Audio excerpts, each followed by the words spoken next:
دل پہ کلمے کی ضرب لگا، لا الہ الا اللہ، دل کے مرض کی ہے یہ دوا، لا الہ الا اللہ، لا الہ الا اللہ، رب کائنات کا خالق اللہ تیرا نحمده ونصلي على رسوله الكريم اما بعد فاعوذ بالله من الشيطان الرجيم بسم الله الرحمن الرحيم ولا تقولوا لمن يقتل في سبيل الله اموات بل احياء ولكن لا تشعرون صدق اللہ العظیم۔ میرے واجب الاحترام، یہ محرم کا مہینہ حضرت حسین رضی اللہ تعالیٰ عنہ کے شہادت کا مہینہ ہے۔ اس مہینے کے 10 تاریخ کو حضرت حسین رضی اللہ تعالیٰ عنہ کی شہادت ہوئی۔ جب حضرت امیر معاویہ رضی اللہ تعالیٰ عنہ سن 60 ہجری میں ان کی وفات ہوئی۔ حضرت امیر معاویہ رضی اللہ تعالیٰ عنہ کے وفات کے بعد ان کے بیٹے یزید خلیفہ بنے۔ خلیفہ بنتے ہی اس نے مدینہ کے گورنر کی طرف پیغام بھیجا، فرمایا کہ آپ امام حسین کو، عبداللہ بن عمر کو، عبداللہ بن زبیر کو، جو صحابہ اکرام مدینہ میں موجود تھے، ان کو میری بیعت پر مجبور کرو تاکہ وہ لوگ میرے ہاتھ پر بیعت کریں۔ یزید نے جب گورنر مدینہ کی طرف اپنا قاصد بھیجا اور یہ پیغام دیا کہ امام حسین والوں کو اور صحابہ اکرام کو میری بیعت پر ان کو مجبور کرو، جب گورنر کے پاس وہ پیغام آیا، مدینہ کا گورنر ولید بن عقبہ تھا، اس نے امام حسین کو اور صحابہ اکرام کو بلا کر کہا کہ امیر معاویہ دنیا سے وفات ہو گئے ہیں، آپ یزید کے ہاتھ پر بیعت کرو۔ صحابہ رسول نے جب یہ گفتگو سنی، فرمایا ہم رات کے وقت اس کے ہاتھ پر بیعت نہیں کریں گے۔ حضرت امام حسین بھی وہاں مجلس میں موجود تھے۔ انہوں نے کہا میں شیر خدا حضرت علی المرتضیٰ رضی اللہ تعالیٰ عنہ کا بیٹا ہوں، میں چھپ کر رات کے ٹائم ان کے ہاتھ پر بیعت کروں؟ یہ نہیں ہو سکتا۔ چنانچہ صبح کے ٹائم ہم اس کے بارے میں سوچیں گے۔ حضرت امام حسین وہاں سے نکلے، صحابہ جو ان کے ساتھ تھے وہ بھی وہاں سے نکلے۔ پھر باہر جا کر انہوں نے مشورہ کیا اب کیا کرنا چاہیے۔ چنانچہ ان کا مشورہ چلا، انہوں نے مدینہ سے نکلنے کا ارادہ کر لیا۔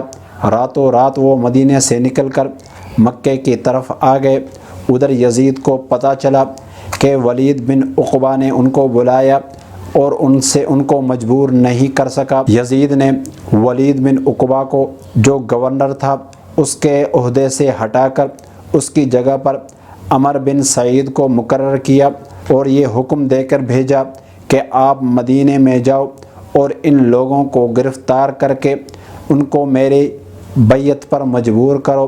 چنانچہ وہ آیا یہاں پر، اس نے دیکھا کہ یہ لوگ مدینہ میں موجود نہیں ہیں بلکہ یہ مکہ کی طرف چلے گئے۔ اس گورنر کو موقع نہیں ملا ان کے گرفتار کرنے کا، وہ خاموش ہو گیا۔ اس کے بعد امام حسین رضی اللہ تعالیٰ عنہ کے پاس مختلف قسم کے کوفہ سے خطوط آتے رہے۔ کوفہ کے لوگوں نے یزید کی بغاوت کا اعلان کیا۔ انہوں نے کہا کہ ہم یزید کے ہاتھ پر بیعت کرنا نہیں چاہتے، ہم تو آپ کے ہاتھ پر بیعت کرنا چاہتے ہیں، لہٰذا آپ ہمارے پاس کوفہ آ جائیں اور کوفہ آ کر آپ ہم سے بیعتیں لیں۔ 12,000 خطوط امام حسین کے پاس آئے۔ امام حسین نے وہ تمام معاملات اپنے صحابہ اکرام یعنی عبداللہ بن عمر، عبداللہ بن مسعود، عبداللہ بن زبیر، دوسرے جو صحابہ وہاں پر موجود تھے ان سے مشورہ کیا۔ ان صحابہ اکرام نے منع کیا، فرمایا یہ لوگ بڑے دھوکے باز ہیں، ان کے پاس کبھی نہیں جانا، کیونکہ انہوں نے آپ کے والد حضرت علی رضی اللہ تعالیٰ عنہ کو کوفے پر بلا کر ان کو مسجد میں ہی شہید کر دیا۔ اسی طرح ان لوگوں نے آپ کے بھائی حسن کو بلایا اور بلا کر اس کو بھی زخمی کیا۔ وہ زخمی کی حالت میں دوبارہ مدینے لوٹ آئے، پھر وہ یہاں آ کر شہید ہو گئے۔ اسی طرح آپ بھی ان کے پاس نہ جانا، وہ بڑے دھوکے باز لوگ ہیں، وہ بڑے مکار لوگ ہیں۔ امام حسین خاموش ہو گئے۔ اس کے بعد 70 افرادوں کا قافلہ کوفہ سے آیا۔ ان کے ہاتھ میں خطوط تھے۔ انہوں نے کہا کہ کوفہ کے لوگ آپ کے منتظر ہیں، آپ کے انتظار میں بیٹھے ہیں۔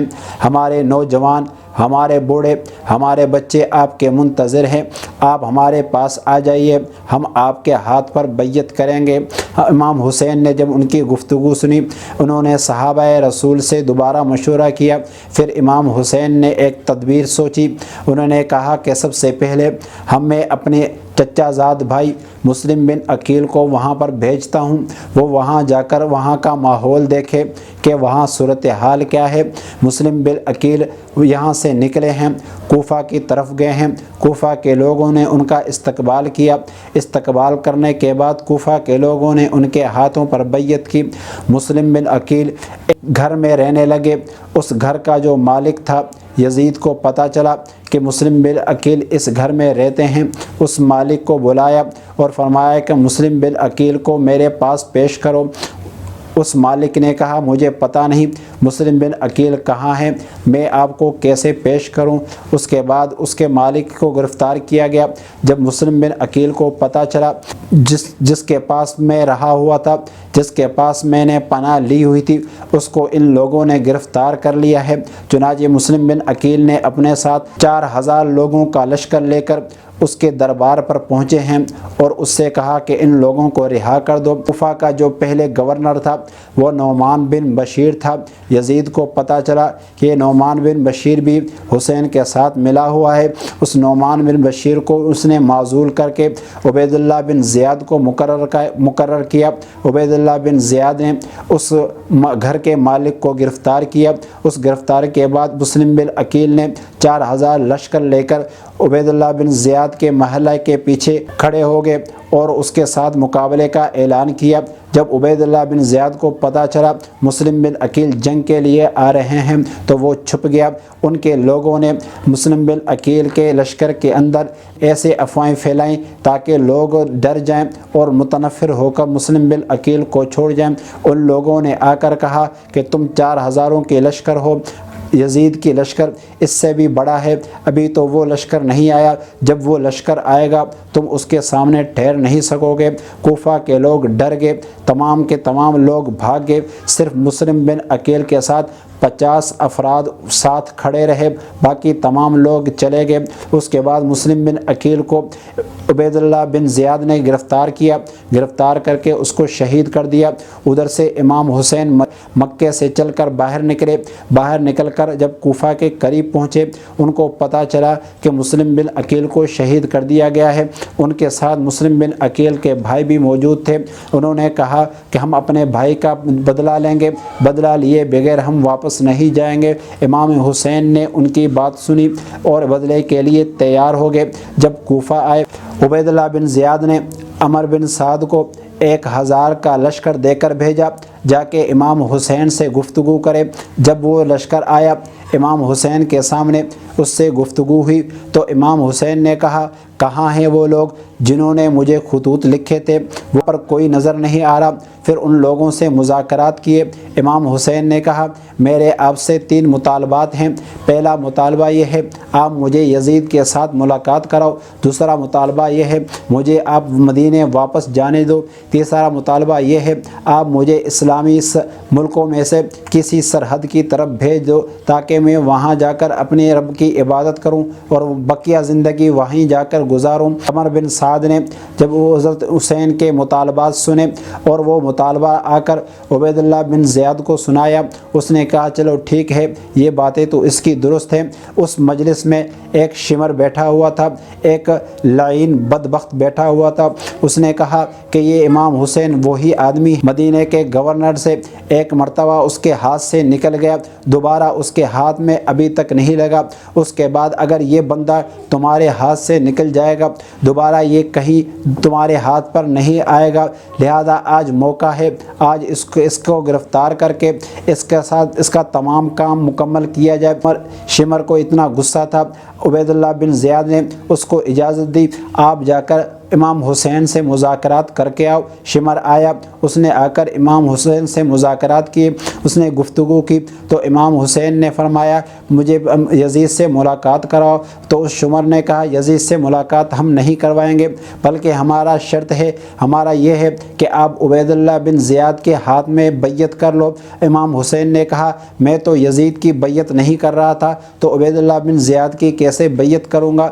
تو اس شمر نے امام حسین کے ساتھ جنگ چھیڑ دی، امام حسین کے اوپر ظلم ستم کرنا شروع کر دیا، ان کا پانی بند کیا گیا، 3 دن تک ظلم کرتے رہے۔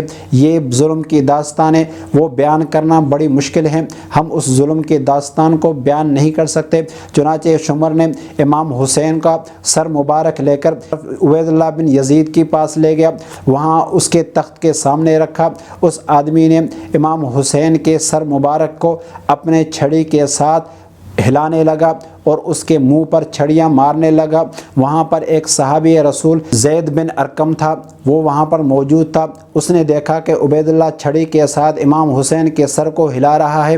اس نے کہا اے بدبخت، آپ اس کو اپنے چھڑی کے ساتھ کیوں ہلا رہے ہو؟ میں نے حضور صلی اللہ علیہ وسلم کو خود دیکھا ہے، اس کے ہونٹوں کو چوستے ہوئے، ان کے رخساروں پر بوسہ دیتے ہوئے۔ عبید اللہ بن زیاد نے جب اس کی گفتگو سنی وہ ڈر گیا۔ اس کے بعد عبید اللہ بن زیاد نے ان تمام قافلوں کو لے کر یزید کے دربار پر پہنچا، وہاں جا کر یزید کے سامنے حضرت امام حسین کے سر کو رکھا۔ یزید کی گھر والی اندر موجود تھی، اس نے دیکھا کہ یہ امام حسین اور اس کے اہل عیال تمام کے تمام لوگ یہاں آئے ہیں، ان کے اوپر بڑا ظلم اور ستم ہوا ہے۔ اس کی گھر والی نکل کر یزید سے کہا کہ تم نے اپنے دور حکومت میں ان پر کیوں ظلم کیا ہے؟ تو یزید خاموش ہو گیا، اس نے کہا میں ان کا خود بدلہ لوں گا۔ چنانچہ یزید کی بیوی گھر اندر چلی گئی۔ اس کے بعد یزید نے امام حسین کا بدلہ 4 سال اس کی حکومت رہی، 4 سالوں کے اندر اس نے امام حسین کا بدلہ نہیں لیا۔ یہ تھا واقعہ کربلا جو 10 محرم کو امام حسین رضی اللہ تعالی عنہ کے نام سے یاد کیا جاتا ہے۔ جو دہکتی آگ کے شعلوں پہ سویا واہ حسین، جو جواں بیٹے کی میت پہ نہ رویا واہ حسین، جس نے اپنے خون سے عالم کو دھویا واہ حسین، جس نے سب کچھ کھو کے بھی نہ کھویا واہ حسین۔ اللہ رب العزت سے دعا ہے اللہ تبارک و تعالی ہمیں امام حسین کے نقش قدم پر چلنے کی توفیق عطا فرمائے۔ وآخر دعوانا الحمدللہ رب العالمین۔